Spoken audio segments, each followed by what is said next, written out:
Hey there, design scientist. So I just came down off the mountain, as they say, the Mount Tabor. It's a local, you could say mountain. It's classified as such, actually a volcano. And I would say it's in this neighborhood.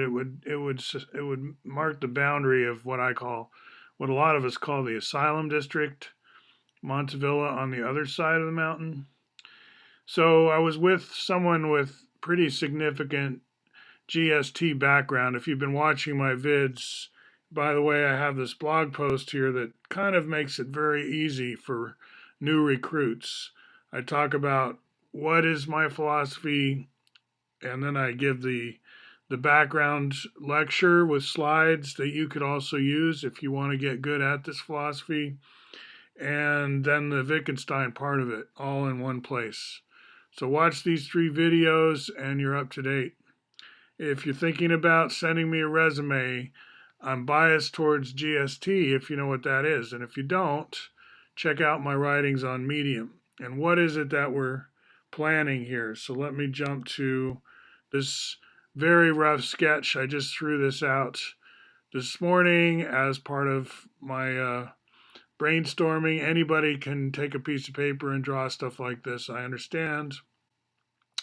It's just a picture of a windmill farm on a mesa where the wind is coming from that direction a lot of the time. And behind it, in sort of a valley with a lake, we have a community where the batteries that are um, charged up by the windmills dispense to these neighborhoods, N0, N1, and so on.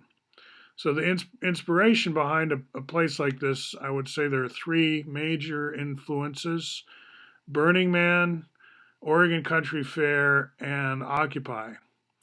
Occupy, I'll go in reverse because people took seriously that they needed some kind of a democratic, self governing apparatus at the local level.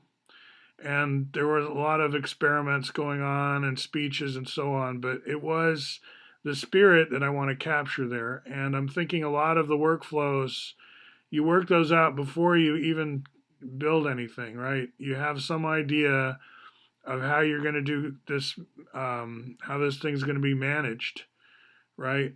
And then you've got your, there's a lot of high tech here. It's engineering, so we've got to be pretty precise and disciplined.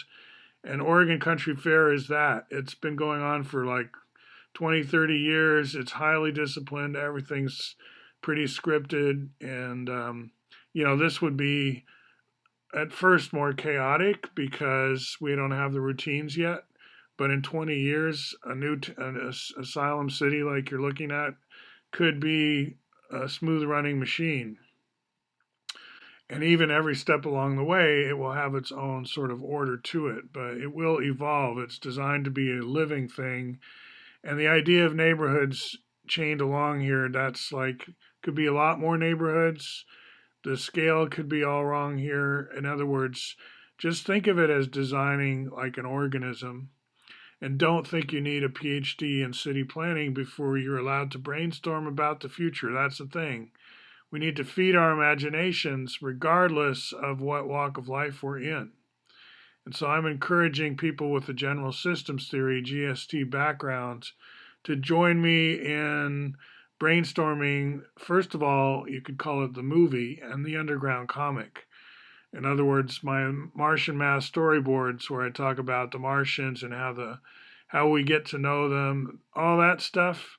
That's kind of a way to get the whole number of volumes into the curriculum, and you've seen my middle school courses based on that thesis, right?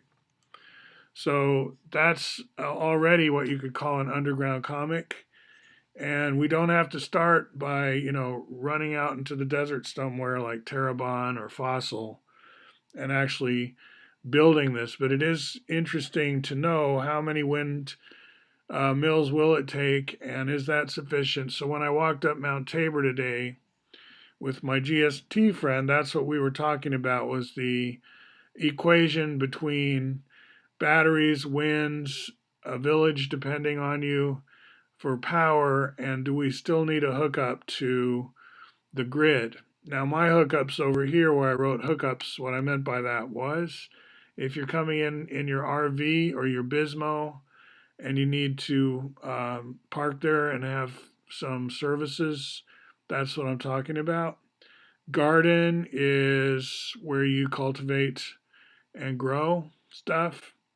And then there's electrical power lines connecting the neighborhoods. So again, think of Burning Man, but this is a 24/7, 365. We're always here, but we're running people through a lot. There's a lot of people who just take the neighborhood for like a couple months and then they're gone again because they're here to test, they're prototyping stuff, and then adapt what they've seen and learned to another situation, which is where they've come from for a visit.